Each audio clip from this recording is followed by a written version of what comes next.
Hello viewers, நம்ம இப்போ ஒரு சிக்கன் சால்னா, இந்த பரோட்டா அண்ட் பிரியாணி இதுக்கெல்லாம் ஒரு சால்னா கொடுப்போம்ல, கிரேவி இல்லைங்க, குழம்பு மாதிரி இல்லை.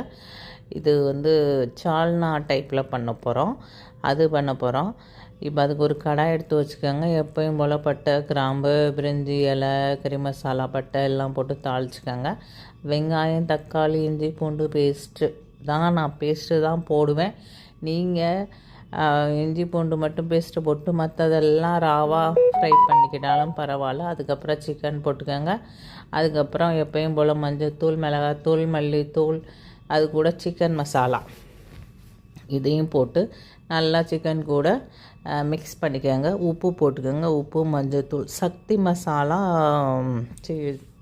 சிக்கன் மசாலா இருக்குங்க சக்தியில், ஆச்சி, சக்தி எந்த பிராண்ட் இருந்தாலும் பரவாயில்லைங்க. அதையும் போட்டு சிக்கன் நல்லா அது கூட நல்லா மிக்ஸ் பண்ணி விட்டுட்டு கொஞ்சோண்டு தண்ணி ஊற்றி அதை கொஞ்சம் சிக்கன் நல்லா வேகிற அளவுக்கு தண்ணி ஊற்றிக்கோங்க. அதை மூடி போட்டு மூடிடுங்க. சிக்கன் வேகட்டும். இப்போ தான் நம்ம இன்னொரு கிரேவி மசாலா பண்ண போகிறோம்.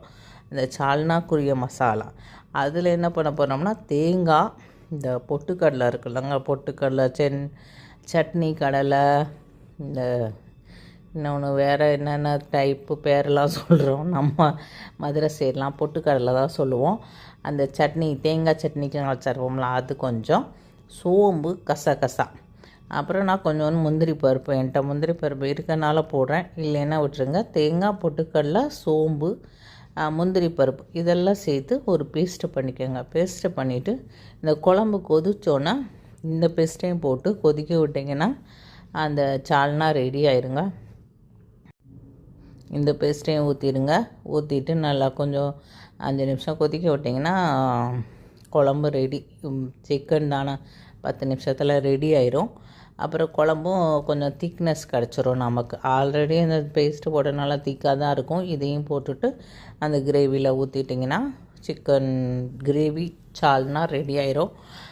இது சப்பாத்திக்கும் நல்லாயிருக்கும். நான் இன்றைக்கி மட்டன் பிரியாணி பண்ணேன். மட்டன் பிரியாணி ஆல்ரெடி நம்ம சேனலில் நம்ம போட்டிருக்கோம், நீங்கள் செக் பண்ணி பார்த்துக்கங்க. மட்டன் பிரியாணி பண்ண அன்றைக்கி தான் நான் சிக்கன் சால்னா பண்ணேன். ஆனால் இன்றைக்கி தான் நான் அதை எடிட் பண்ணி போஸ்ட் பண்ணுறேங்க.